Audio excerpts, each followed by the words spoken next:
Hi, this is Corey Johnston, and in today's lesson, we're going to be discussing Christian meditation. And some of you may be looking at the title or even listening to me now and thinking that there's no such thing. Even some of you who are Christians haven't been taught or told or meditate, but it is in the Word.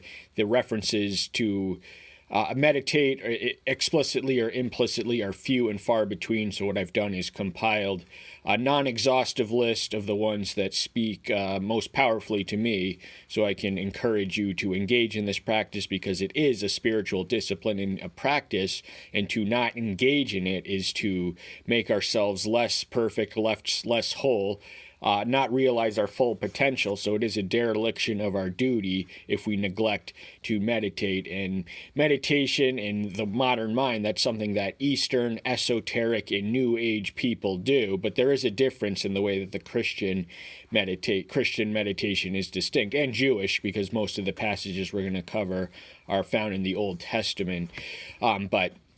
Whereas the Eastern and esoteric and the New Age meditations, they pursue meditation as a conscious voiding, and the goal of it is to stop thinking. It is to reach a state of intellectual inertia, as you will. The Christian meditation, you can go to a plateau of placidity and serenity where your thoughts will sharpen and enhance and increase. So it is intellectually enhancive. It's not a state of inertia, and it does refine our thoughts and does refine our prayers. So I like to think as now the exhortations to pray appear much more prolifically through the Bible, both Old and New Testament, than meditation.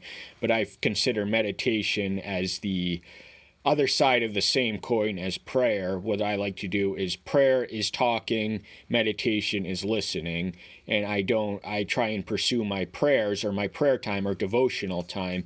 Meditation is a devotional practice, but I like to combine the prayer.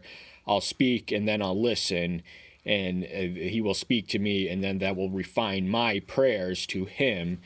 And the state of now, meditation is a difficult thing for the modern man, because we are in chaos and commotion.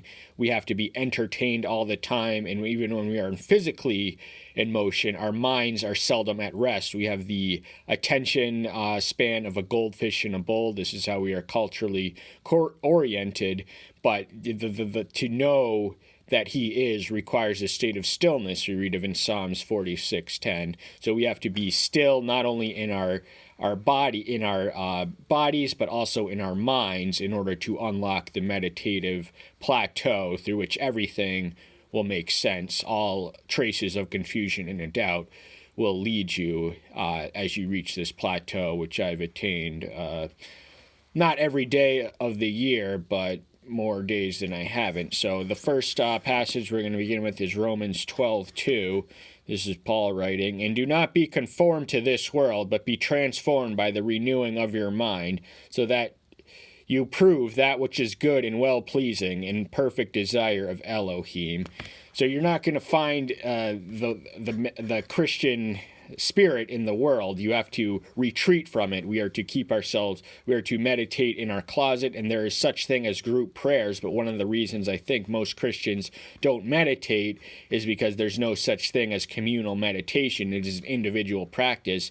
But I think the pastors need to get in the practice of encouraging this. This isn't an evangelical endeavor. It is for edification. It will bring the individual practitioner closer to God. And the transformation process, there's nothing instantaneous. This is a renewing. That means we have to constantly repeat and re-indulge and practice with persistence and consistence the renewing of our mind, and that unlocks our transformative potential, which is the will of Yahweh is perfect. We are not. The will, as because it is perfect, it by definition cannot be improved, but we are imperfect creatures in constant need of improvement, and one of the ways we can improve and transform ourselves onto a more perfect path is through the renewing of our mind, through the act of meditation. Now we're going to turn to Joshua 1:8. There is a reference to this earlier. Genesis describes Isaiah as a man of meditation, But as I said, there's not too many verses that speak of meditation explicitly, and some of the ones on our list do so implicitly. So we didn't read the word meditation in Romans 12:2, but I connected it. So Joshua 1:8, this is, perhaps the most famous from the book of Joshua itself. Do not let this book of the law depart from your mouth, but you shall meditate on it day and night, so you keep to according to all that is written in it. And then you shall make all your ways prosperous and act wisely. So the book of the law would have already been compiled in documentary form. The first 5 books of the Old Testament were in his possession, and as such, he was to not the possession of the law is no substitute for the practice of it. So we have to keep it by not by living it and speaking it and getting it into our heads and out of our mouth every day, and meditate it day and night. That just doesn't mean once throughout the day and once at night. It means throughout the day. And so the passage we're going to cover from Psalms speaks to this next. And if you do all that is written in it, so ideas precipitate action. So if we constantly meditate and dwell on thoughts, because our thoughts are fleeting and racing, but if we fixate and concentrate our minds on the law and the principles therein, then we will be prosperous, not necessarily financially, but certainly spiritually, and we will act wisely.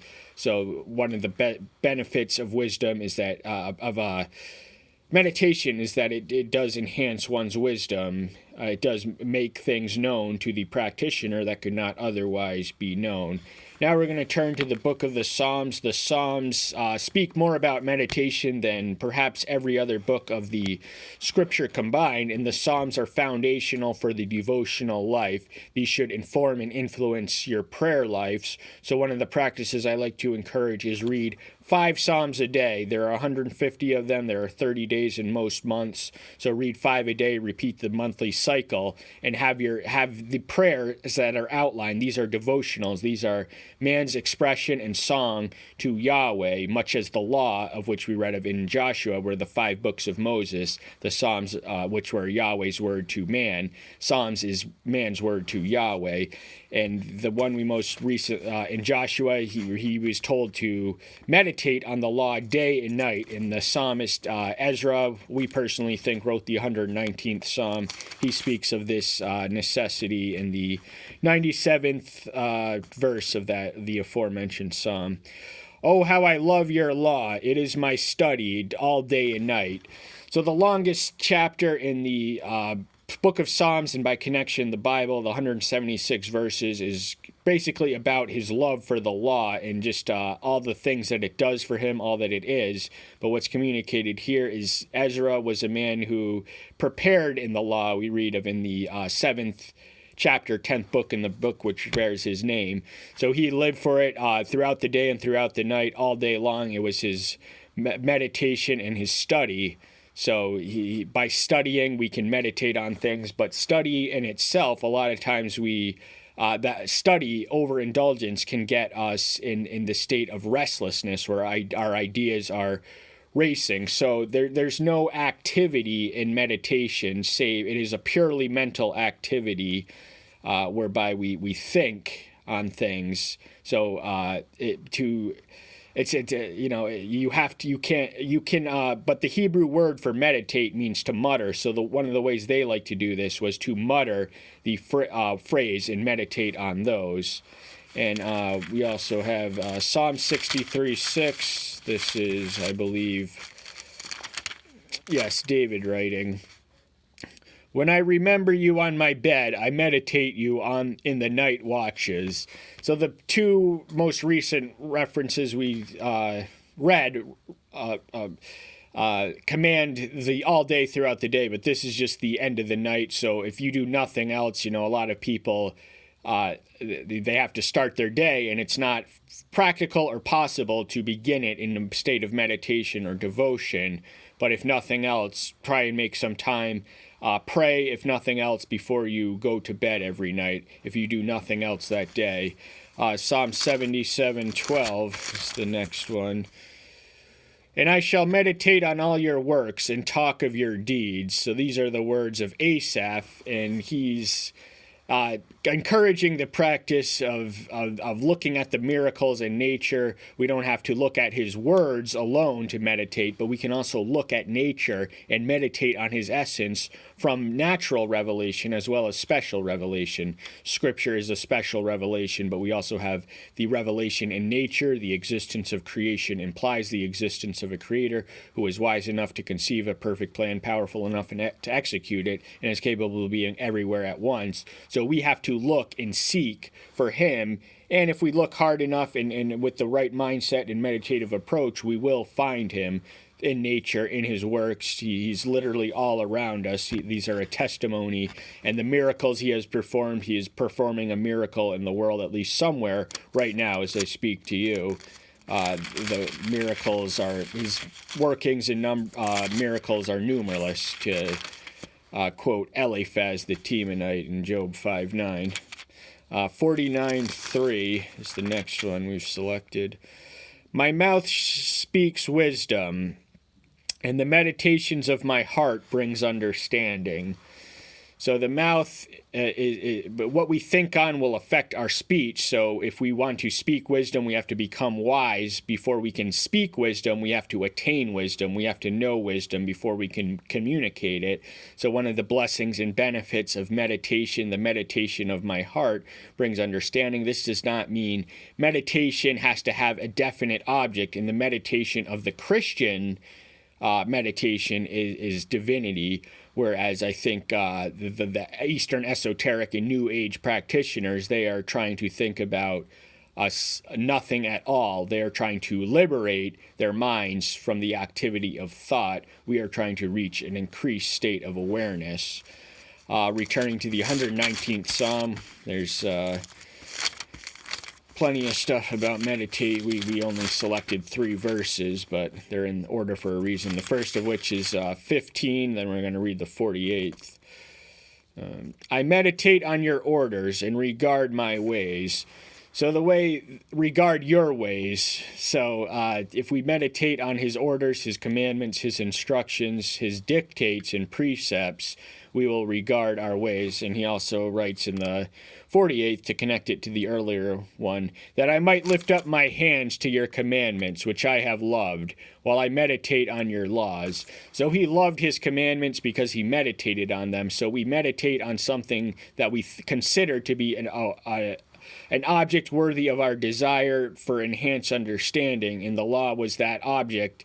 And the law is a revelation, a form of special revelation of the character, will, and nature of Yahweh. So if we meditate on his will, his character, his nature, we will become more like him, because our thoughts inform our actions and ideas precipitate actions. So we are to have the enhanced awareness that can only come through meditation. And this, if we think on these things, we will do these things, and as we will do, we will become. Thus, we will grow more like him.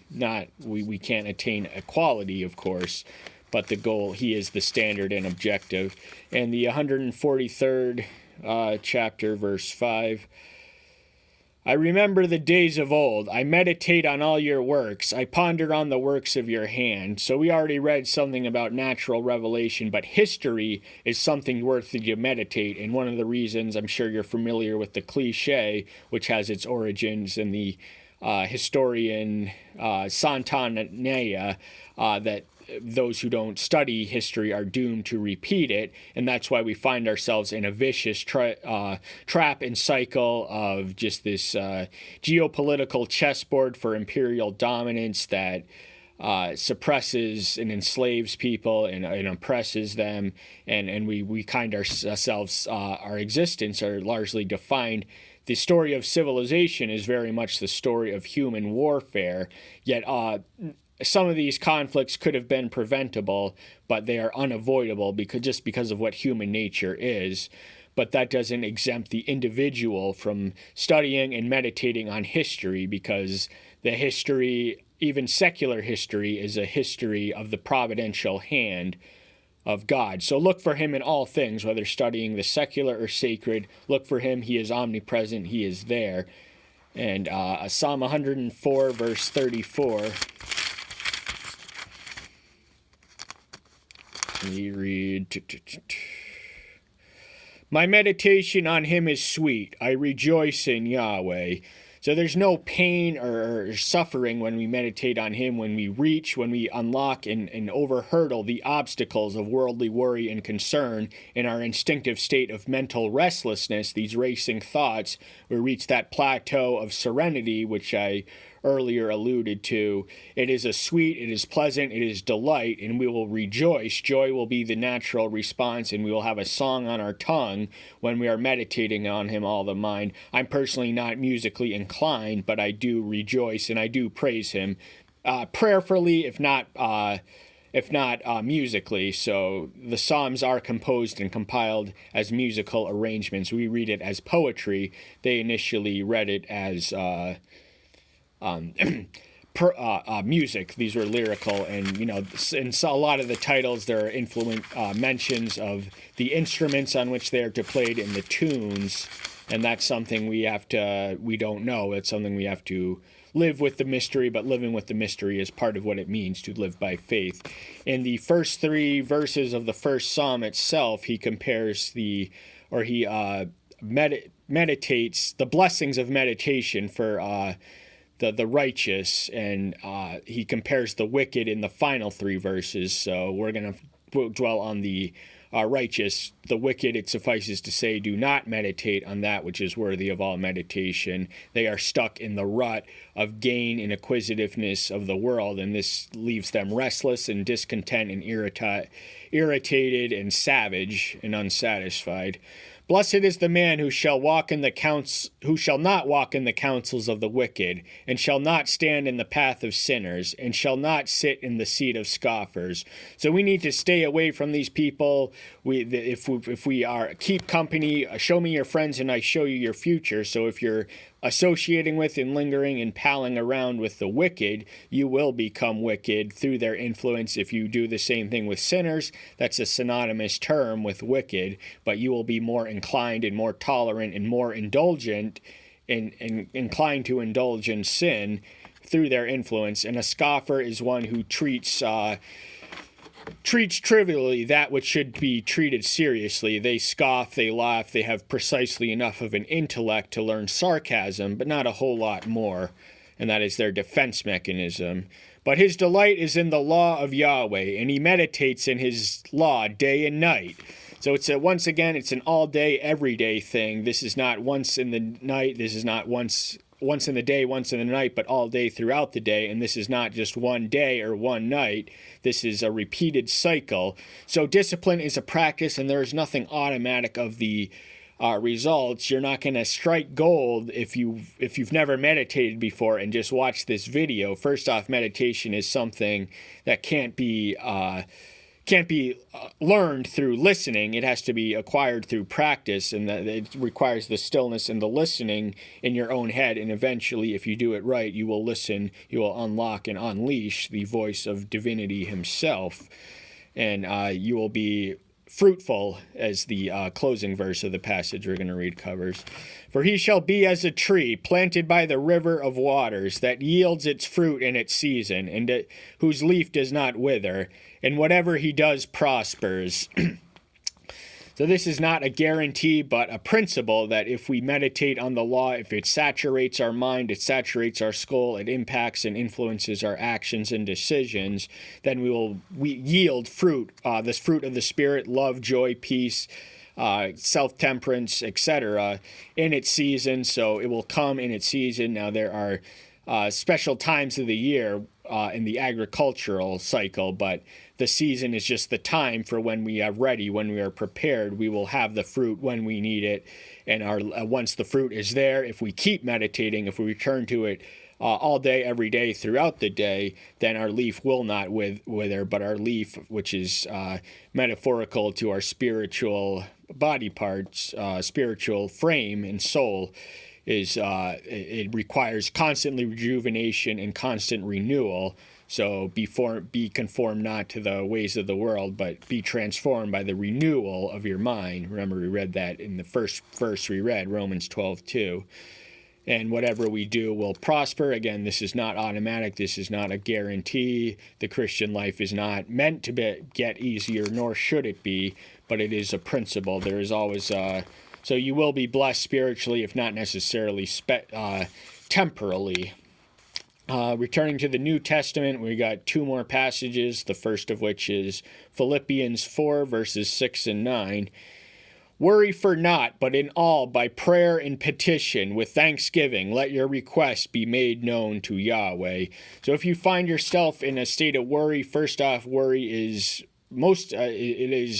most often irrational. A lot of the things we worry about don't come to be, but they still cause us pain through the mere idea. So worry is something we meditate on. If we constantly meditate and dwell on the worst possible scenario, the worst possible outcome, then we're going to be tortured by even the potential of it, and that will disable us and cripple us spiritually, mentally, and emotionally. But prayer, if you do have worries, express them out loud. Don't harbor them. Don't let them sit in your mind. Express them out loud. Take them to prayer and petition gratefully, and make them be known in all honesty. You can hold nothing back. Now, a lot of the Psalms strike a lot of readers as doubtful and stuff, but they are honest. You cannot fault them for their honesty. And the peace of Yahweh, which surpasses all understanding, shall keep your hearts and mind through Yahshua Messiah. So the peace of Yahweh is beyond our even ability to fathom, let alone communicate or conceive. It surpasses all understanding. So the state of serenity that I speak of, words cannot describe it. That is simply the most adequate but barely sufficient words for the state of which I spoke. This is the plateau and plane of peace, of the serenity and the shalom, which indicates an inner serenity and a spiritual prosperity, and sometimes temporal. But, you have to keep your hearts in mind, because all these evil, destructive influences are trying to get in. They're trying to infiltrate our minds and get into our hearts and poison our minds. So we have to keep it and guard them from such influences. But the way we do that is in someone, and that is Messiah, Yahshua. For the rest, brothers, what is true, whatever is noble, whatever is of righteous, whatever is clean, whatever is lovely, whatever is of good report, if there is any uprightness and if there is any praise, think on these. So the antidote to worldly worry is the power of positive thinking, and as a man thinks, so he becomes. So there is transformative potential in the power of positive thinking. So if we think on all these virtues, the truth will sustain us. The truth trumps our feelings. So if we're feeling sad, feeling blue, we can concentrate on the truth, and the truth should be enough. Whatever is noble, whatever is righteous, whatever is clean, whatever is lovely, whatever is of good report. These are all good things, self-evident things that no one could contest. No wrong can come from thinking on these things or having these traits or being around people who have these traits, people, places, and things which match these descriptions. And uprightness and praise, we can have a song in the night on the tip of our tongues, even when we are in prison, as Paul was.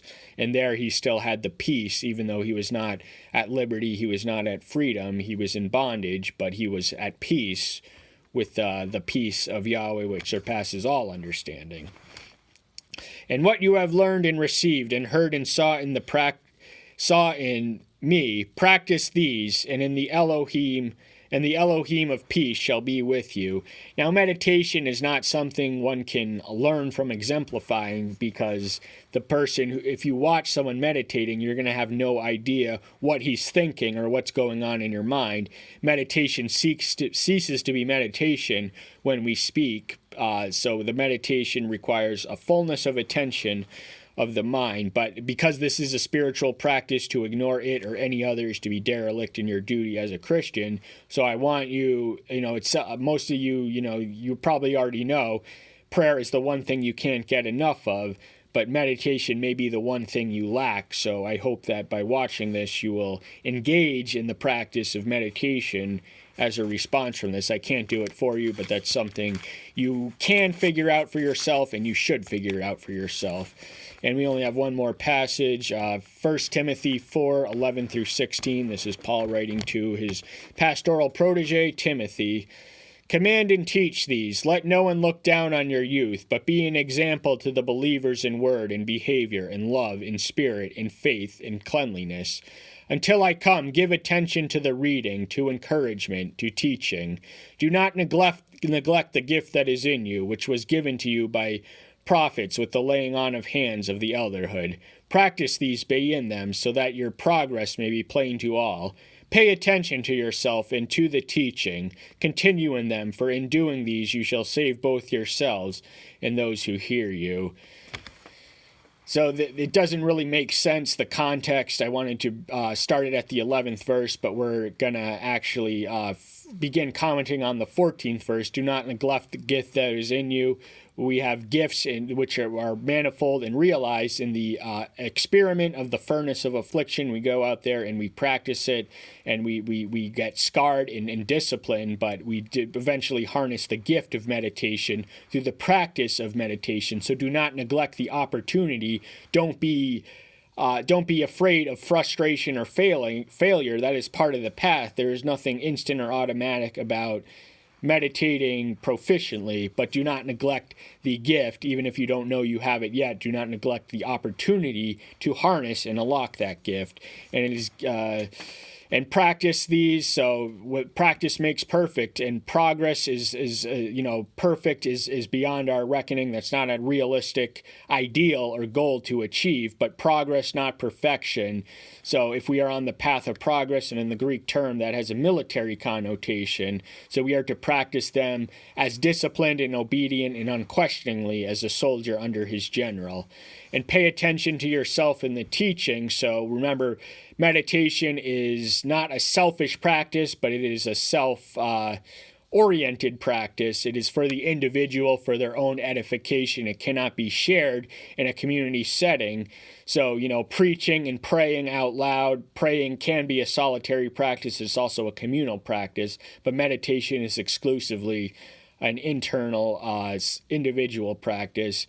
But this is part of what we have to do if we want to save both ourselves and those who hear you. So meditation is not selfish in the sense that what we learn and what we benefit and learn from and live with, we can share to others so that they may embrace the path of salvation and hopefully make it up there with us. So I hope that's the reason you're here. I'm trying to build disciples who are out there in the business of building disciples. So that's my goal, and of course, there's not going to be perfect results, but I do aim for progress. That's all the time we have for today, though. Thank you so much for being here. I'll see you soon. Take care until then. Bye-bye.